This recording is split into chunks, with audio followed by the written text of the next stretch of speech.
let's talk about your team. Yeah. Everybody's getting money. Yeah. How do you feel about it? You got to be pumped about it. This is what Cincinnati Bengals fans, I think, have been hoping for forever. A team that spends, a team that's all in. Now we got T, Jamar, Joey, and then Trey Hendrickson. They're saying they're going to try to keep him around there as well. I hope so. You enjoy what's going on, I assume. Heck yeah. I mean, we're keeping our best players in-house. I mean, that's a big strategy for winning in the NFL is developing high picks into good players and then retaining them. And I'm really happy for those guys. Those guys work hard. Those top three, I mean, that makes us a very serious offense. Okay, so let's talk about the amount of drama, controversy potentially around these contracts. Feels like Cincinnati has had in the past these types of situations, and they've ended differently. I mean, you can go all the way back to Carson Palmer. Carson Palmer said, I'm going to quit if you don't get me out of here. Instead, they keep the team. How much of the chatter in the locker room is like, what does the future hold for us? Or do you guys just worry day to day? You can't really focus on like T's situation or Jamar's or Trey Hendrickson's situation.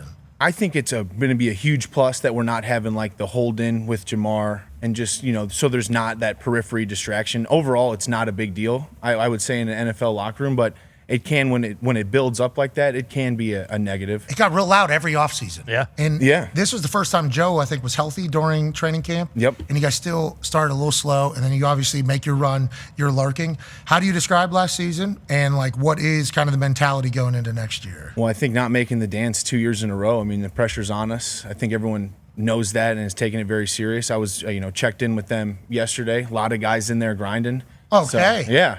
Yeah, because you were over there for the parade. For the parade, yeah. How was that? It was awesome. Cincy's unbelievable. It was funny because we sell hats and, started at 1 and everyone was together, really energetic, and then just in Cincy just got progressively a little bit sloppier and sloppier throughout the day. By 4 p.m., it was a pretty funny crowd. A little bit of a runaway. A little bit of a runaway over there. Yeah. You guys had a little bit of a, you tied one on a little bit yesterday, maybe. We had a night, yeah. We had a great night. Cincy's fun, man.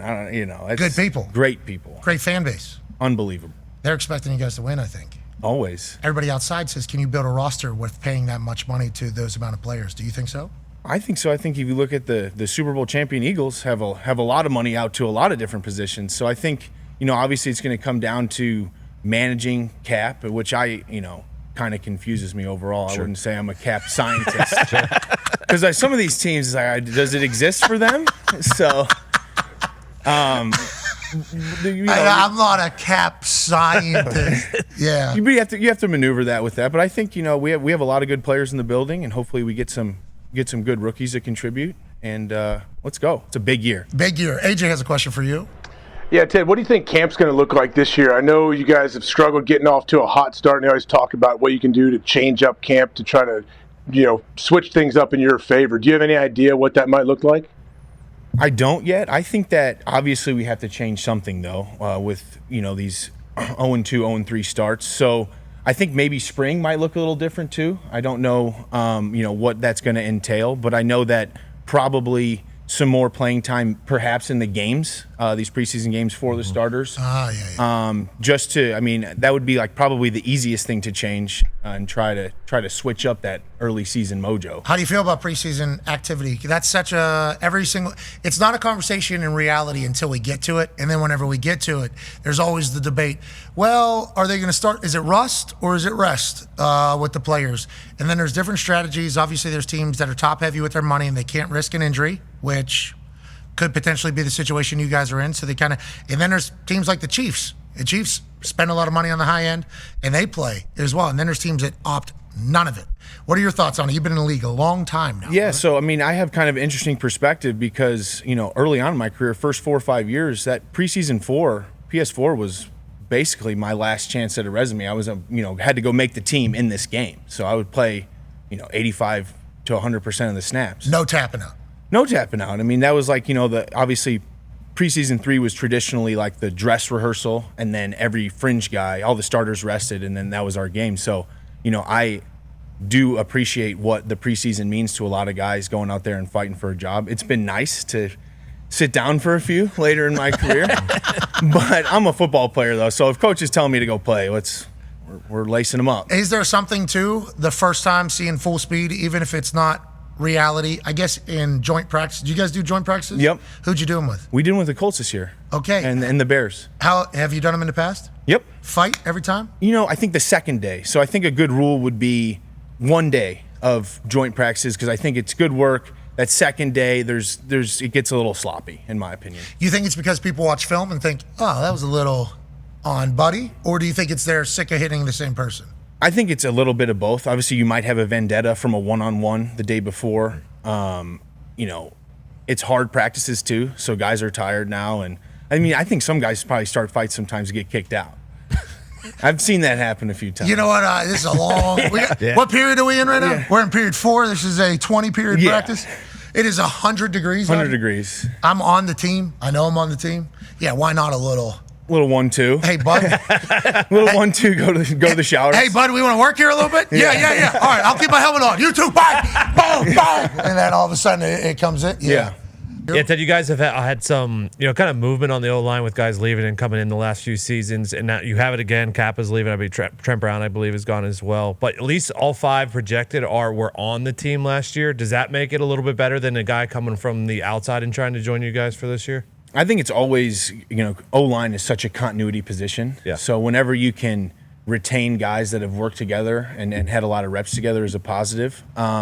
I'm excited for Lucas Patrick coming in. I think that's a great signing. He's another year 10 guy, been solid everywhere he's gone. And, I think it's going to be great, healthy competition for a couple of guard spots. I think there's a lot of guys who could take it. I think that's healthy for a team. And I'm excited to work with, the guys that are there. Yeah.